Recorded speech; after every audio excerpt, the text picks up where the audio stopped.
Le circuit de carburant basse pression est constitué des éléments suivants.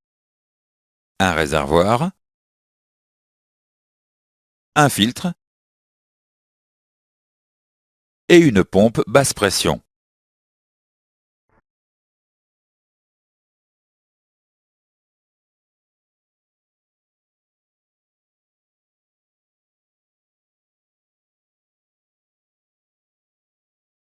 Le remplissage du réservoir s'effectue par la goulotte. La goulotte dispose d'un système anti-refoulement au remplissage.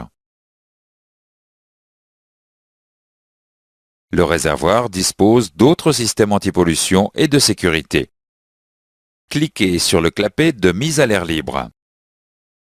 Le clapet de mise à l'air libre permet d'éviter les phénomènes de dépression liés à la baisse du niveau de carburant.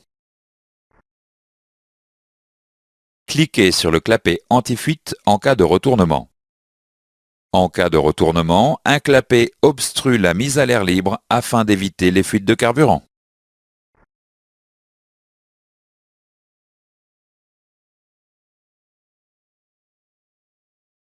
Le filtre retient les impuretés contenues dans le gazole qui pourraient endommager les pièces sensibles du circuit.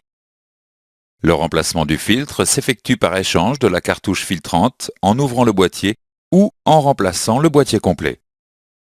Le remplacement de l'élément filtrant nécessite l'ouverture du circuit de carburant. Il convient de respecter scrupuleusement les consignes de propreté. La pompe basse pression est une pompe mécanique entraînée par l'arbre de la pompe haute pression. Il existe deux types de pompes mécaniques. Les pompes à engrenage et les pompes à palette.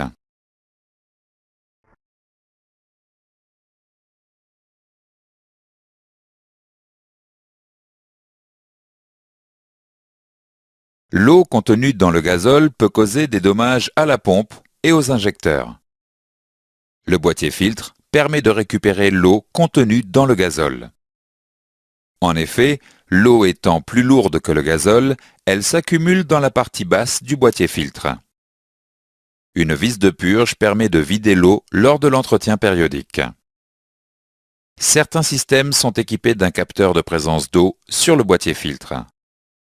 Ces systèmes indiquent la présence d'eau dans le boîtier filtre en allumant un voyant au tableau de bord.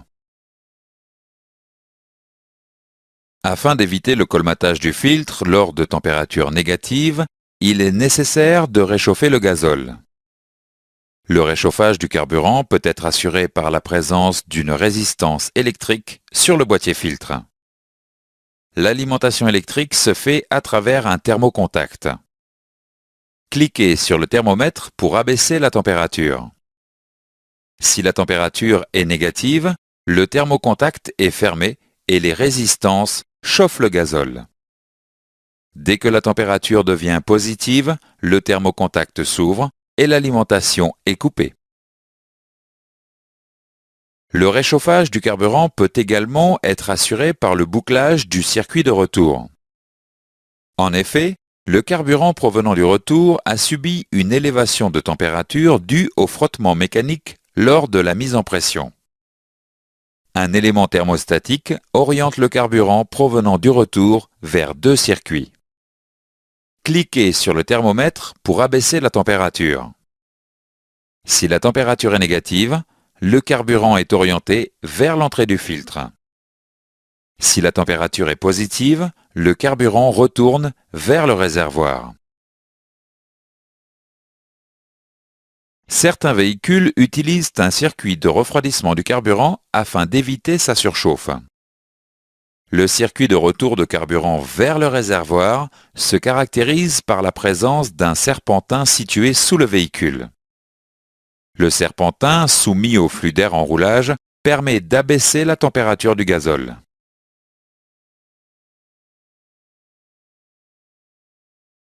Certains véhicules disposent d'une pompe basse pression électrique en complément de la pompe basse pression mécanique.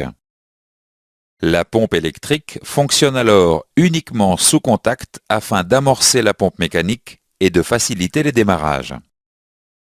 D'autres véhicules utilisent une pompe basse pression électrique en remplacement de la pompe basse pression mécanique. Dans ce cas, un régulateur de pression situé dans le boîtier filtre régule la pression à une valeur constante. Une poire permet de purger manuellement le circuit d'alimentation lors d'un entretien ou à la suite d'une panne de carburant. La poire se situe avant le filtre. La présence d'une poire manuelle signale l'absence de pompe d'amorçage électrique.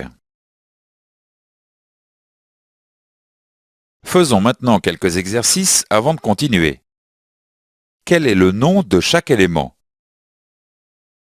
Quels sont les différents types de réchauffeurs de gazole? Dans ce chapitre, nous avons vu les points suivants. Le circuit de carburant basse pression est constitué d'un réservoir, d'un filtre et d'une pompe basse pression. Le réservoir et la goulotte disposent de différents systèmes anti-pollution et de sécurité. La pompe basse pression est une pompe mécanique entraînée par l'arbre de la pompe haute pression. L'eau contenue dans le gazole peut causer des dommages à la pompe et aux injecteurs. Le boîtier filtre permet de récupérer l'eau contenue dans le gazole. Le réchauffage du carburant peut être assuré par la présence d'une résistance électrique sur le boîtier filtre ou par le bouclage du circuit de retour. Certains véhicules utilisent un circuit de refroidissement du carburant afin d'éviter sa surchauffe. Certains véhicules disposent d'une pompe basse pression électrique en complément ou en remplacement de la pompe basse pression mécanique. Une poire permet de purger manuellement le circuit d'alimentation lors d'un entretien ou à la suite d'une panne de carburant.